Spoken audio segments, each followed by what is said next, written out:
In this video, I'll show you how you can fix the Roblox unable to send friend request. Now keep in mind, if you're trying to send a friend request with someone who has their friend list full, it will not work. But if you get this error, what you can try and do is, first you can try and clear your cookies. Press up here, go to clear browsing data, choose all time, and make sure this is enabled.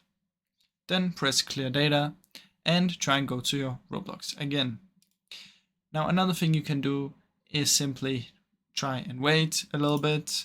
Maybe there are some server issues with Roblox, anything like that. Third thing is make sure that your internet is on and it's working. So simply go to a browser, search for Google or anything just like that, and make sure it works. Now the last step, and that you can potentially try, is you can try and log out of your account, close down your PC, and try and reopen. Now, one of these should hopefully help you, and if it did, please leave a like and subscribe, as it helps me out a ton. Thank you so much for watching.